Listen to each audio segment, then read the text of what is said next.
اکثر لوگوں میں یہ بات پائی جاتی ہے، خاص طور سے ہمارے غیر مسلم اور خود مسلم بھائیوں میں، قرآن کیا ہے، اسے کس نے لکھا اور کب نازل ہوا۔ تو آئیے اس کے تعلق سے جو غلط فہمیاں ہیں وہ دور کرنے کی کوشش کرتے ہیں۔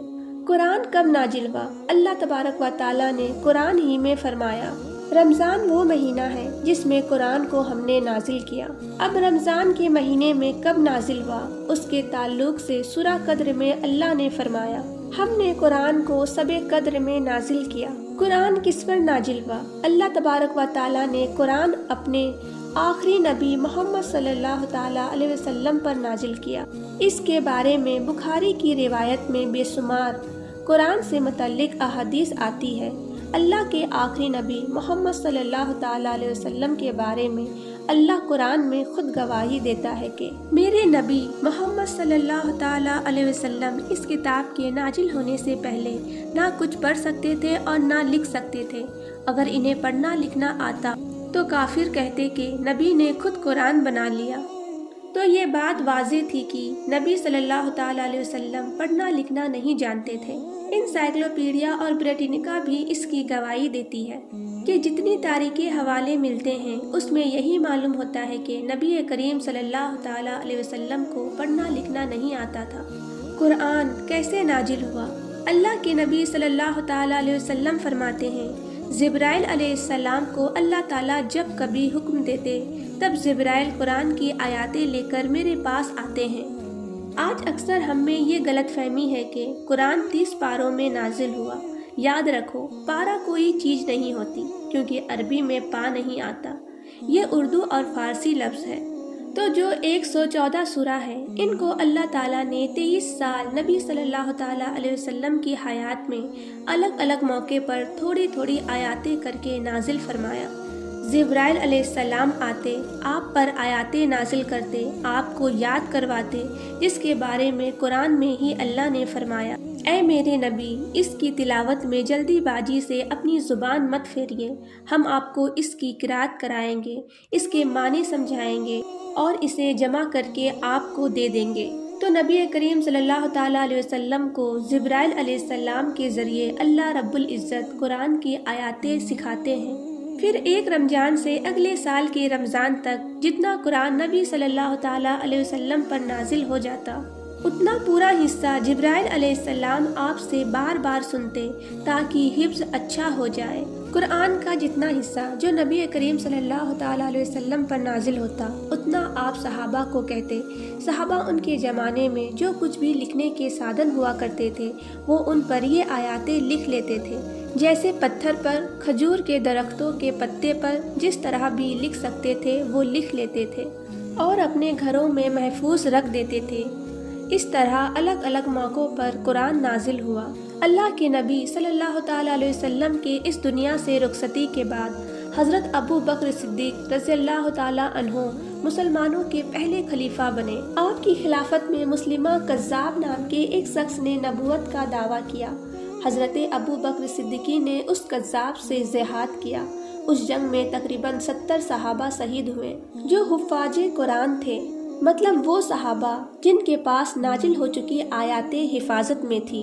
تو حضرت عمر رضی اللہ تعالیٰ عنہ حضرت ابو بکر صدیقی کے پاس آئے اور کہا کہ اے امیر المومنین، اگر حفاظ اس طرح ختم ہو جائیں گے تو قرآن الگ الگ گھروں میں الگ الگ حصوں میں رکھے ہوئے ہیں، جسے سمجھنے میں لوگوں کے لیے پریشانی ہوگی، لہٰذا ہم ایک کام کرتے ہیں، آپ سب سے کہیے کہ جو بھی قرآن کا حصہ انہوں نے لکھا تھا وہ پورا لائے، ہم حفاظ قرآن کو بیٹھائیں گے، پورے اوراق کو ترتیب سے جمع کریں گے اور جمع کر کے ایک جگہ سی دیں گے۔